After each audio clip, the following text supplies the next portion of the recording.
Y esto que voy a compartir, esta palabra, tiene mucha conexión con lo que quiero compartir hoy. Seguimos con la serie Un reino. ¿Cómo es el reino en el cual Dios nos puso? Dice la Escritura que Dios nos trasladó del reino de las tinieblas al reino de su amado Hijo. Amén. ¿Cuántos están en el reino de Dios? El reino del amado, el reino del Hijo de Dios. Esto es sorprendente, porque su reino es reino de gloria, poder, etcétera, etcétera. No hay palabras para describir el reino de Dios. Existen dos reinos, pero ¿saben? Solo uno poderoso. Hemos visto hasta ahora 6 temas de esta serie. Hemos visto que existen 2 reinos y 2 destinos. Hemos hablado del reino invisible que transforma lo visible. Hemos hablado de la manera o el perfil de los ciudadanos de este reino. Hemos hablado también de la necesidad de qué se requiere hacer para ser parte de este reino, y hemos hablado de que es necesario nacer de nuevo. Hemos hablado también de las provisiones, de todas las bendiciones que tiene este reino para cada uno de nosotros. Pero también hemos hablado el domingo anterior del reino y gloria. Hoy estaré hablando de los enemigos del reino. Levante la mano derecha conmigo y diga: enemigos del reino. Por favor, cierre los ojos y oremos. Padre, te ruego que esta palabra ministre cada corazón. Te doy gracias por las personas que están por primera vez, por segunda vez, o que ya son parte de la familia Vida para las Naciones. Que impartas esta mañana una unción de favor y gracia. En el nombre de Jesús. Amén. Saben que una de las cosas que me alegro y me gozo es que soy parte de la familia de Dios. ¿Cuántos son parte de esa familia? Por favor, vaya conmigo a la Escritura, Efesios capítulo 6, verso 10 en adelante, pero en pantalla va a aparecer 6:12, porque ese es el verso central. Pero vamos a hacer una lectura más amplia. Vamos a ir Efesios capítulo 6, verso 10, y vamos a finalizar con el verso 18. Cuando hayan llegado, por favor me dicen amén. ¿Estamos listos? Mire lo que dice la Escritura. Vaya conmigo, lo voy a hacer en la traducción, versión, lenguaje ¿qué? Un lenguaje actual. Una palabra final. Mire cómo comienza el verso 10. Una palabra final. Sean fuertes en el Señor y en su gran poder. Pónganse toda la armadura de Dios para mantenerse firmes contra todas las estrategias del diablo. Verso 12. Pues no luchamos contra enemigos de carne y hueso, sino contra gobernadores malignos y autoridades del mundo invisible, contra fuerzas poderosas de este mundo tenebroso y contra espíritus malignos de lugares celestiales. Verso 13. Por lo tanto, pónganse todas las piezas de la armadura de Dios para poder resistir al enemigo en el tiempo del mal. Así pues, después de la batalla, todavía seguirán de pie firmes. Verso 14. Defiendan su posición, poniéndose el cinturón de la verdad y la coraza de la justicia de Dios. Pónganse como calzado la paz que proviene de las buenas noticias, a fin de estar completamente preparados. Además de esto, levanten el escudo de la fe para detener las flechas encendidas del diablo. Pónganse la salvación como casco y tomen la espada del Espíritu, la cual es la palabra de Dios. Y el verso 18 dice: oren en el Espíritu en todo momento y en toda ocasión. Manténganse alertas y sean persistentes en sus oraciones por todos los creyentes en todas partes. El apóstol Pablo, en esta carta a los Efesios, nos llama la atención en varios aspectos. La primera, nos dice que debemos ser fuertes. ¿Fuertes en quién? Fuertes en el Señor y en su gran poder. Pero también nos dice que nos pongamos toda la armadura de Dios, todas las piezas de la armadura. ¿Por qué? Nos dice porque no tenemos lucha contra sangre y carne. Nuestra pelea no es contra el vecino, no con la iglesia del lado, ni con la bar o cantina que tenemos cerca. Nuestra guerra no es contra personas, nuestra guerra es de orden espiritual. Y por eso él dice que necesitamos reconocer, saber contra quién es nuestra lucha. Y en este capítulo 6 nos habla de gobernadores malignos, de autoridades del mundo invisible, de fuerzas poderosas del mundo tenebroso, de espíritus malignos, de lugares celestiales. Y nos recomienda ponernos todas las piezas de la armadura del Dios del cielo para poder defender nuestra posición. Nos dice que nos ciñamos con el cinturón de la verdad, que pongamos la coraza de la justicia, que pongamos el calzado de la paz, del evangelio, de las buenas nuevas.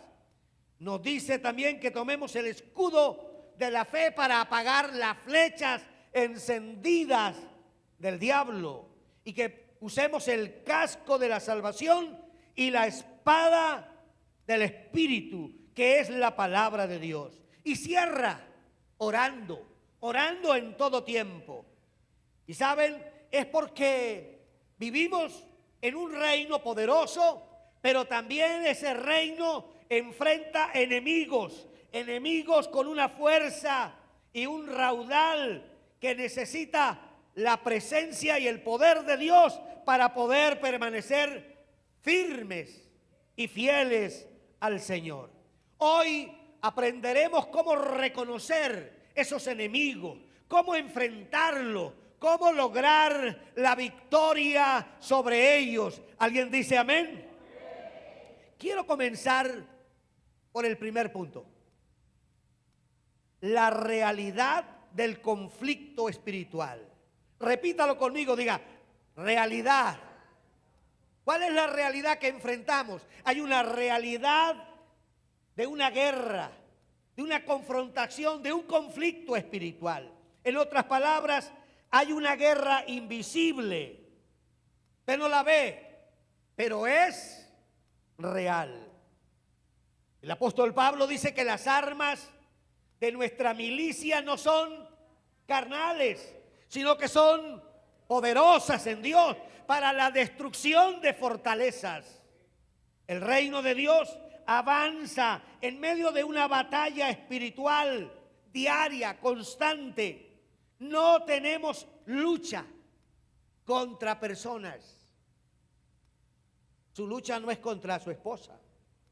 Su lucha no es contra su esposo, sus hijos. Aunque parece, y a veces enfrentamos esa guerra como si fuera con esas personas. Nuestra guerra es contra fuerza de las tinieblas, y por eso el Señor nos advirtió claramente diciéndonos: en el mundo tendréis aflicción, pero luego nos dice, pero confiad. Diga conmigo, pero confiad, yo he vencido al mundo. La oposición es parte del camino del reino. Donde el reino avanza, también encontrará resistencia.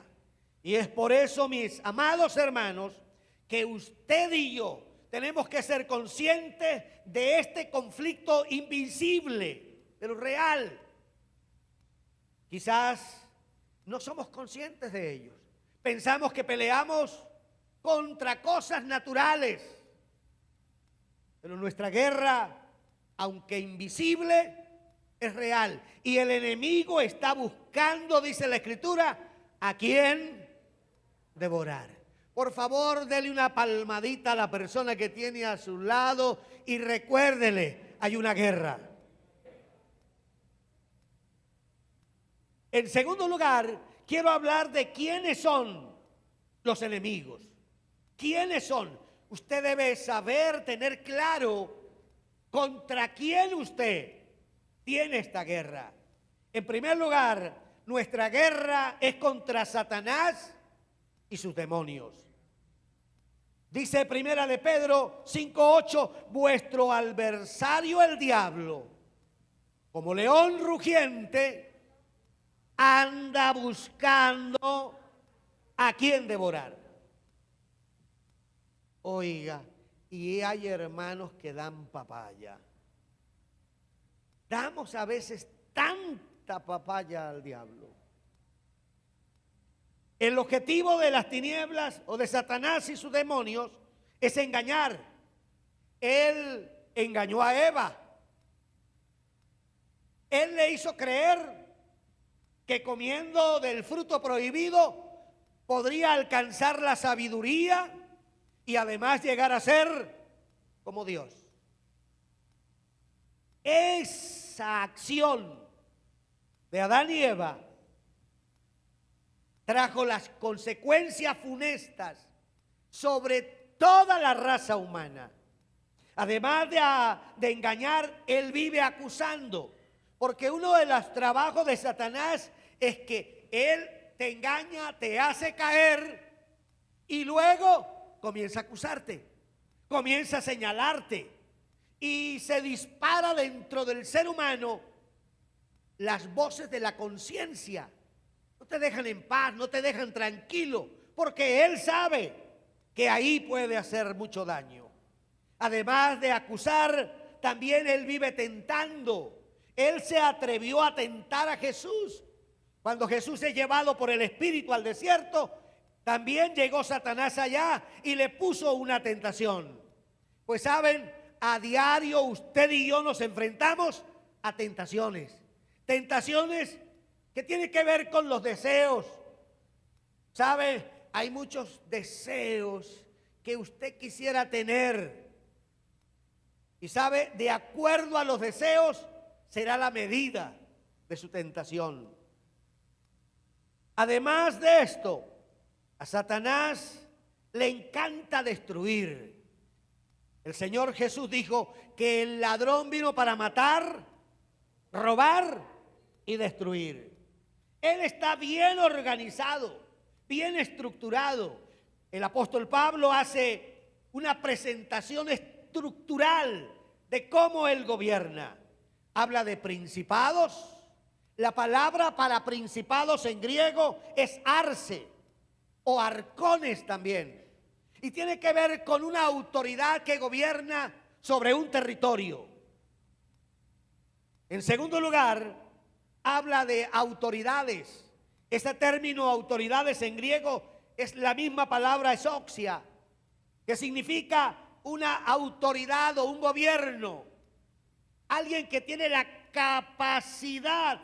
Pero también la Biblia habla de gobernantes. Y esta palabra para gobernantes del mundo invisible habla de cosmocratos. El término cosmos es mundo. Krator significa tirano. Alguien que hace el trabajo sucio. Alguien que hace el trabajo perverso.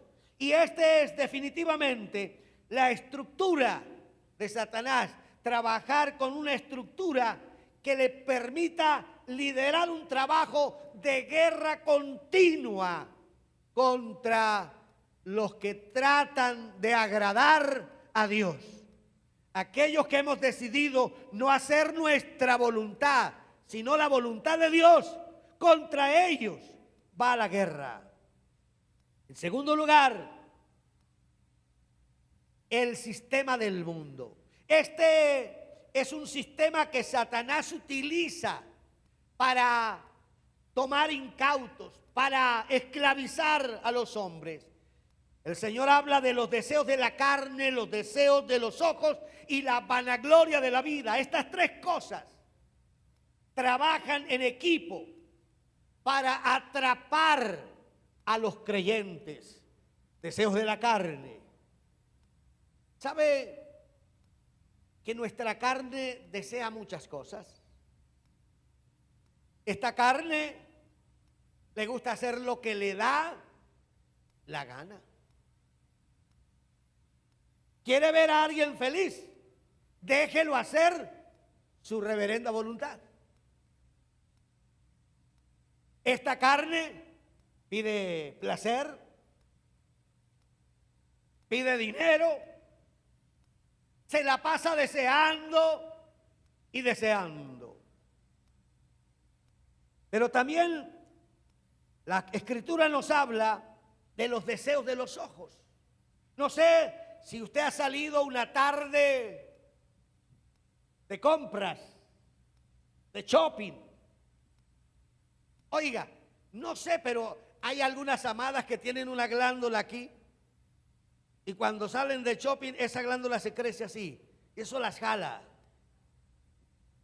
Porque tiene que ver con los deseos, lo que usted ve. Quiero eso, quiero aquello. Y nos llenamos de cosas. Es más, no se sacia el ojo de ver, ni el corazón de desear. Pero también la vanagloria, la fama, el poder, la gloria, todas esas cosas batallan contra el alma para tratar de cautivarnos. Vivimos en una cultura que promueve lo contrario al reino de Dios. Egoísmo, placer, sin límites, mentira, orgullo, relativismo, etcétera, etcétera. Todas estas cosas tratan de cautivar lo más precioso que tú tienes. Por favor, mire al vecino y dígale, tu alma. La tercera cosa que Satanás utiliza como estrategias para cautivarnos son la carne con sus deseos. La carne, ¿sabe que hay tres clases de carne? Voy a tratar de ir rápido. Está la carne que usted compra en la carnicería. ¡Wow! Me encanta una carne que venden allá que tiene un gordito alrededor. Punta de anca. ¡Ja! ¡Wow! Y como la prepara el amado Ricardo, rompe el récord. Esa es una carne, nos gusta, ¿cierto? Hay otra carne, el soma. El soma es el cuerpo. Este cuerpo desea muchas cosas. Le encanta el placer. Así como ustedes veían aquí a todos estos muchachos representando la vida que se vive afuera sin Cristo. Placer, deleite, pide la carne. Pero la Biblia habla de una carne. El término en griego es sarkis. Significa una naturaleza pecaminosa que vive deseando, vive en un estado de concupiscencias, de deseos internos. El apóstol Pablo dice el deseo de la carne, hablando de esta carne interna, es contra el espíritu. No solo tenemos enemigos externos, sino que tenemos una lucha interna con esta vieja naturaleza que se resiste a permanecer bajo el gobierno de Dios. Así como Adán y Eva creyeron a Satanás, así Satanás sigue trabajando, sembrando su mentira y haciéndola ver como una verdad. De tal manera que lo que crees es una semilla.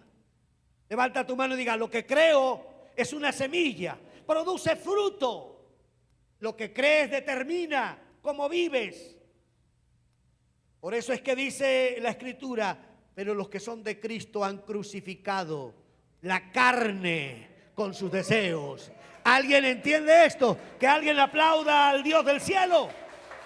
Para Él sea gloria, honra, alabanza por los siglos.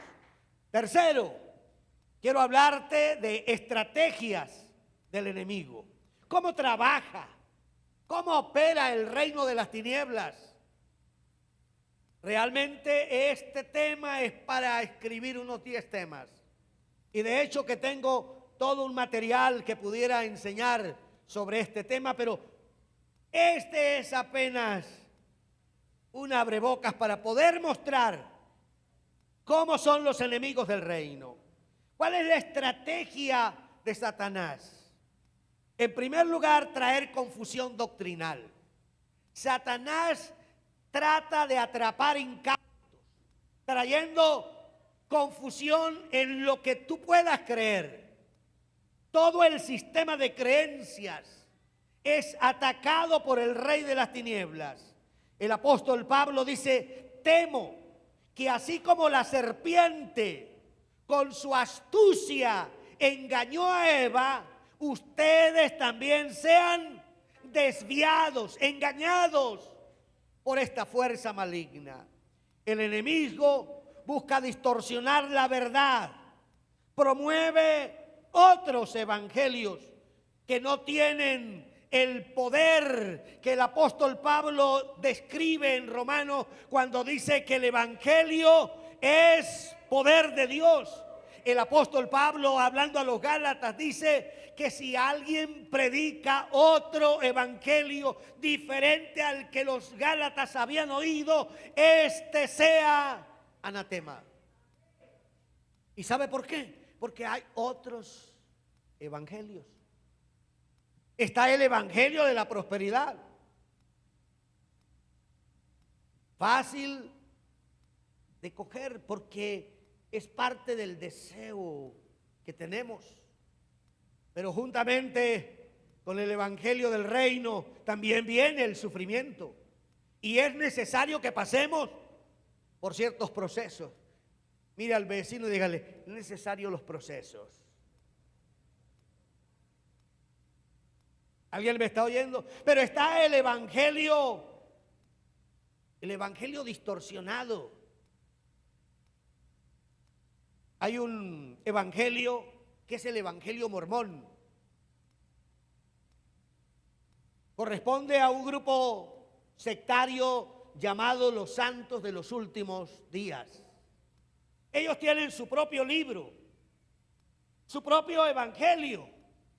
¿Saben? Tengo en mi biblioteca este libro.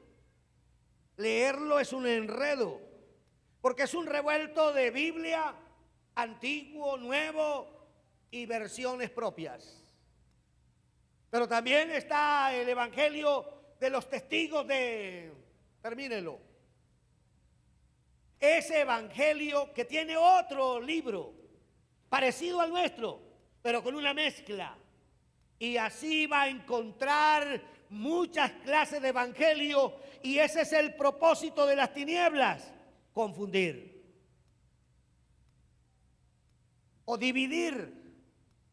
Por eso el enemigo busca distorsionar la verdad, promueve otros evangelios e inspira a muchos con ideologías, teorías y toda clase de mentiras. Esta estrategia le ha dado mucho resultado, porque si cada uno cree lo que quiere, definitivamente él ha logrado su objetivo. Pero hay una verdad revelada en la Escritura, una verdad que permanece para siempre. Y esa verdad es la que usted y yo tenemos que asirnos, agarrarnos fuertemente. En segundo lugar, una segunda estrategia del enemigo es la persecución y el miedo. El enemigo trata de asustar a los creyentes, persiguiéndolos, produciendo temor a través de su terrorismo. Cuando los apóstoles del primer siglo comenzaron a predicar el evangelio, en Hechos capítulo 4 se registra que Pedro y Juan es llevados a la cárcel. Ahí son presionados, ahí son asustados, amedrantados. Se les dice que no pueden volver a predicar ni a mencionar ese nombre. Pero ellos valientemente levantan la voz y dicen: juzgad vosotros si es justo obedecer a los hombres antes que a Dios. ¡Qué valentía! Luego más adelante comienza una persecución que se extiende hasta el tercer siglo.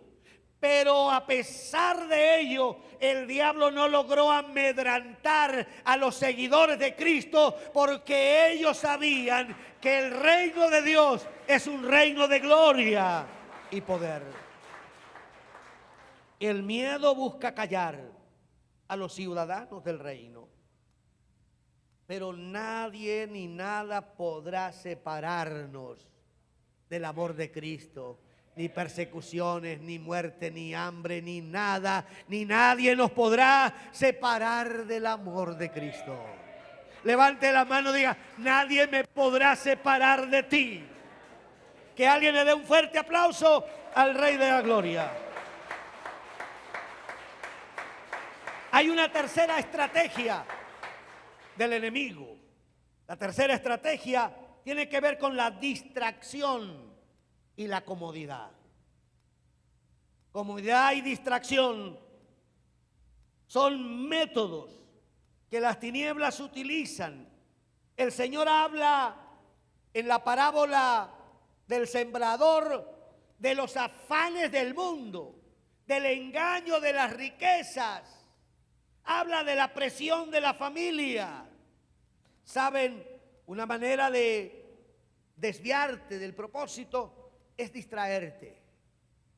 ¿Saben? Cuando tú no estás mirando fijamente a tu Señor y Salvador, a tu Rey, no estás ocupado en la obra de Dios, es muy fácil ser distraído, ser desviado. El enemigo distrae, utiliza la estrategia del entretenimiento. ¿Sabe cuánto entretenimiento te ofrece? ¿Sabe? Ahora ya tenemos el entretenimiento en pantalla chica. ¿Cuántas horas podemos pasar aquí? Y ahora llegamos a casa y tenemos también pantalla gigante. Y si sales afuera,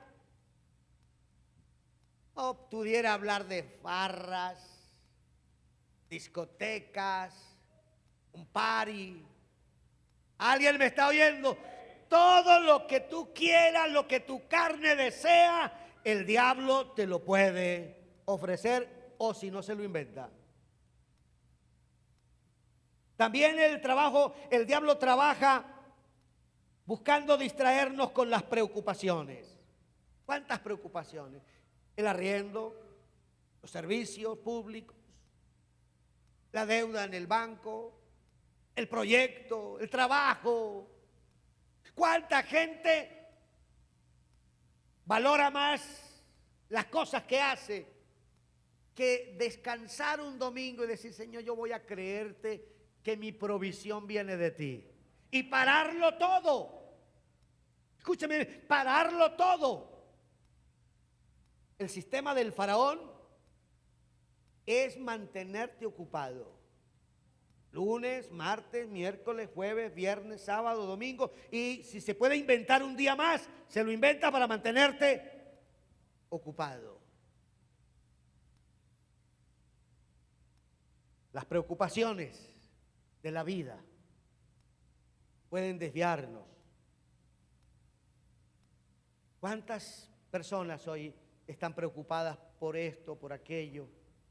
Su salud, su familia, sus hijos.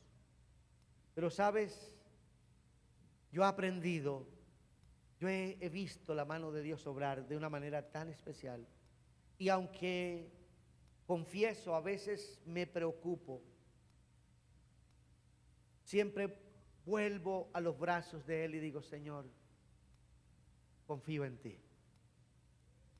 Aprendí que cuando yo no puedo hacer lo que lo que necesito, lo que estoy pidiendo, que se me sale del control, se me sale de mis fuerzas, necesito un milagro. ¿Alguien me está entendiendo? O sea, cuando algo es imposible, se lo dejo a Dios y confío que Él puede obrar, aleluya, más allá de mis fuerzas.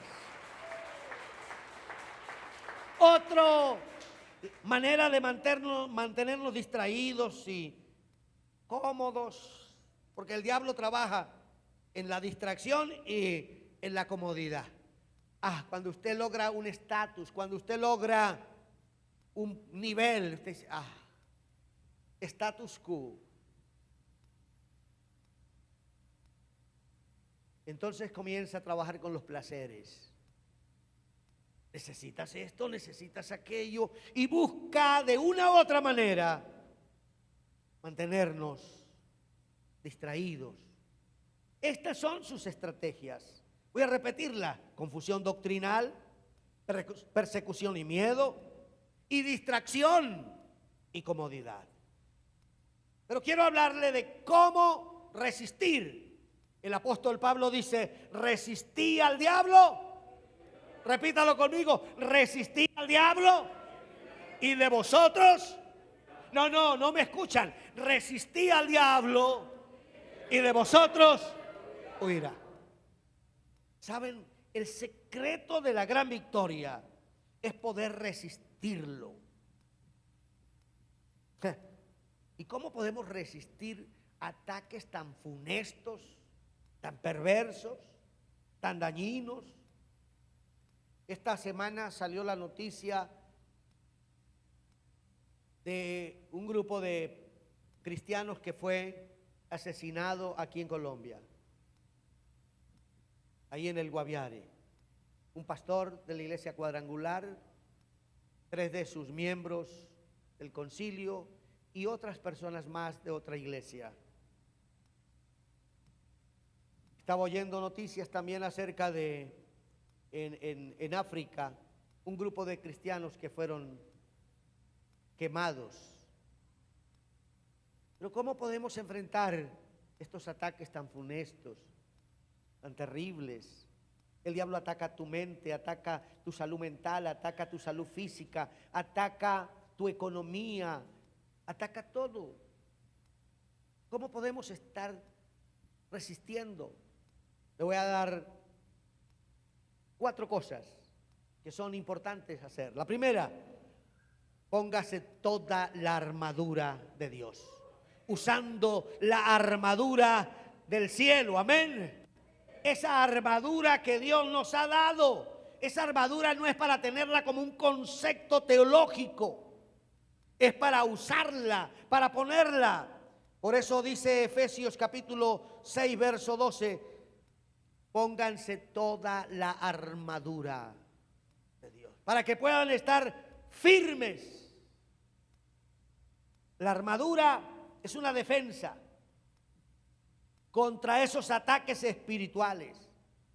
Y voy a mencionar esta clase de armadura que el apóstol Pablo nos presenta. En primer lugar, habla de la verdad. ¿Saben? Cuando usted habla, vive y anda y habla la verdad, tiene un nivel de autoridad. ¿Sabe qué le teme qué le teme el diablo? Cristianos que andan en la verdad y viven la verdad y la practican. Cuando eso se produce, la vida cristiana tiene un poder sobrenatural. No estoy hablando de mentiritas y de cositas, hablo de vivir en la verdad, de caminar en la verdad, de hablar la verdad. En segundo lugar, habla de justicia. ¿Qué tanta justicia o injusticia hay? En tercer lugar, habla de fe. Esa fe que permanece fuerte, incólume, permanece firme. Jesús dijo, si ustedes tuvieran fe como un grano de mostaza. ¿Sabe que hay una pequeña distorsión ahí como un grano? Y entonces pensamos en el granito de mostaza como algo chiquitico y una fe chiquitica. Pero lo que el Señor está hablando ahí de la fe del grano de mostaza es que dentro del grano de mostaza, aunque es una semilla chiquitita, tiene el potencial de una semilla. Y cuando ella cae en tierra, tiene el potencial de crecer y volverse un arbusto. Así debe ser la fe de un creyente que vive confiando en Dios. O sea, que la fe no permanece como el granito de mostaza, la fe crece, la fe se aumenta. Por eso los discípulos decían, Señor, aumentanos la fe. En segundo lugar, renovando la mente. Deje esos pensamientos viejos. Ay, es que mi papá, ay, que mi mamá. Hay mujeres que hace 20 años el marido le fue infiel y todavía está sufriendo. No ha podido salir del trauma, no ha podido perdonarlo. Somos nuevas criaturas. ¿Cuántas nuevas criaturas hay aquí? Que levanten un grito de victoria. Aleluya.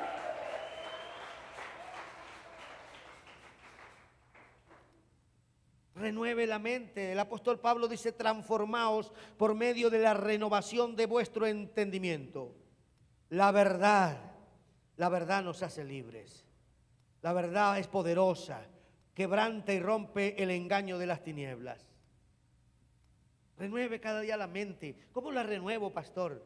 Vaya a la Escritura, vaya, léala, hágala propia. No la lea como algo para informarse, léala como algo para creer, para vivir, para desarrollar. Tercero, permaneciendo en una eterna comunión con Dios. Mire, usted puede orar, usted puede ayunar. Hay gente que conozco que ora y ora, pero no tiene una buena comunión con Dios. ¿Aló? Comunión con Dios significa que yo hago eso y vivo conforme a su voluntad. ¿Alguien me está entendiendo? Ando como Él manda, como Él ordena. Cuando yo vivo en esa eterna comunión, oro, mi Padre me escucha, aleluya. Ayuno, mi Padre me escucha. Eso produce una conexión. Los cielos y la tierra se unen. ¿Alguien me está siguiendo? Y en cuarto lugar, viviendo, escúcheme bien, caminando con otros creyentes. La vida cristiana no es una vida de solitarios. Hay gente que dice, yo no vuelvo a esa iglesia. Es que en esa iglesia no hay esto, no hay aquello. Es que mire, el Señor no lo mandó a andar solo. Mire, el Señor trabajó en equipo, ni el mismo Dios anda solo. Padre, Hijo y Espíritu. Cuando Jesús vino a la tierra, se unió con un grupo de hombres. No eran perfectos, pero su gracia y palabra les cambió. A la iglesia viene un montón de gente con un montón de cosas, pero el Señor, en la medida que caminamos juntos con Él, vamos siendo transformados. La Escritura dice que somos transformados de gloria en gloria, como a la misma imagen de aquel que nos llamó, que nos escogió. Esto es glorioso. Esto es maravilloso. Por eso es que el apóstol en la carta a los Hebreos dice, no dejando de congregarnos. No dejamos de congregarnos. Sentimos como propio el podernos reunir, abrazarnos. A mí me alegra verlos a ustedes. A mí me bendice saludarlos. Es más, cuando pasa mucho rato y no les doy la mano, siento que me hace falta. ¿Saben por qué? Porque me encanta caminar con otros creyentes. Y es maravilloso caminar con otros creyentes, porque juntos nos vamos afilando, juntos nos vamos puliendo. ¿Alguien entiende eso? O sea que esa hermana es tu pulidora. Esa hermana será mi pulidora, ese hermano. ¿Alguien me está entendiendo? Dale el aplauso al Dios del cielo. Aleluya. Y para finalizar, ¿cuál es la garantía? Escúchame bien. ¿Cuál es la garantía de triunfar? ¿Cómo sabemos, cómo podemos estar seguros que esta guerra, esta batalla, la vamos a ganar? ¿Quiere estar seguro de que vamos a ganarla? Le voy a dar varias cosas. Tome nota, por favor. La primera, nuestro rey ya venció. Aleluya. Dígalo conmigo, mi rey ya venció. Esta es una guerra ganada. Aleluya. Dice el apóstol Pablo en los Colosenses, dice, despojó a los principados. ¿Aló? A los arces. ¿Aló? A los arcones. ¿Alguien entiende eso? Despojó a los principados. Los exhibió públicamente a los exoxias. ¡Aleluya! ¡Wow! Triunfando sobre ellos en la cruz del Calvario. ¡Aleluya! Cuando soy débil en el reino hay una norma. Cuando soy débil, entonces soy fuerte. Quizá usted diga, pero pastor, que Dios no me oye. Mira esto. En tu debilidad, Dios te hace fuerte. ¿Sabes por qué? Porque Dios dice, así te quiero ver para que te agarres de mí, camines de mí. Aleluya. Entonces su fuerza es mi fuerza. Su poder es mi victoria. Cristo venció. Cristo derrotó al enemigo. No peleamos por la victoria, peleamos desde la victoria. ¿Alguien me está oyendo? Usted debe estar convencido. La victoria ya la obtuvo alguien. Yo camino en esa victoria. Aleluya, aleluya. Es maravilloso poder enfrentar al mundo espiritual. Y cuando a veces se me enfrenta, yo digo, ¿qué vas a hacer? Ya estás derrotado. Ya estás derrotado. ¿Alguien me está siguiendo? Aleluya. En segundo lugar, tenemos la llenura, la unción del Espíritu. ¿Sabe? Jesús dijo, mayor es el que está en vosotros. Aleluya. Él vendrá, los guiará, los llenará. Y seréis llenos del Espíritu Santo y me serán testigos en Jerusalén, en Judea, en Samaria y hasta lo último de la tierra. Mis amados, luchamos no en nuestras fuerzas, en sus fuerzas. Cuando soy débil, fuerte soy. El Espíritu es más fuerte que yo. Más fuerte que el enemigo, más fuerte que los poderes de las tinieblas. Él va conmigo y me dice, no temas. ¿Alguien dice amén? Aleluya. Y saben, yo me lleno de gozo para decirles esto. Él, escúcheme bien la tercera cosa, Él está conmigo. No, ustedes no me entendieron. Él está conmigo. Él camina de mi lado. Mire, escúcheme bien. Esto es precioso, quiero que lo entienda. Él lo venció en la cruz. Él lo derrotó allá en la muerte. Él lo derrotó en los infiernos. Él lo venció por todos los lados y ahora camina conmigo, anda conmigo. Aleluya. Yo tengo las de ganar porque Él está a mi lado. Por eso lo voy a invitar, colóquese de pie. Colóquese de pie un instante. Wow. Esto es precioso. Este es el evangelio del reino. Escúcheme bien. Lo que acaba de escuchar usted tiene que ver con el evangelio del reino. Este evangelio del reino es el que tiene que ser predicado. Por eso es cuando Pablo va a la iglesia, en el caso a Corinto, dice: cuando yo fui a ustedes, yo no fui con palabras de humana sabiduría, yo fui en el poder del Espíritu, con el respaldo del que venció en la cruz del Calvario, con la victoria de Él, aleluya, porque esa victoria es mi victoria. Esta mañana, tarde ya, voy a pedirle que cierre sus ojos, levante sus manos. Si hay algún necesitado, si hay alguno que vino aquí, hay unas personas que han venido, el Espíritu me muestra personas que han venido con unas cargas, con unos problemas, con unas necesidades bien fuertes. Yo le vengo a hablar del que tiene soluciones para usted. Venga, si usted lo cree conmigo, véngase aquí al altar, véngase a este espacio por un momento y juntos vamos a orar. Juntos vamos a entrar en una conexión de reino y el que venció le va a dar la victoria. Es más fuerte el que está con nosotros que el que está afuera. Venga, camine un momento.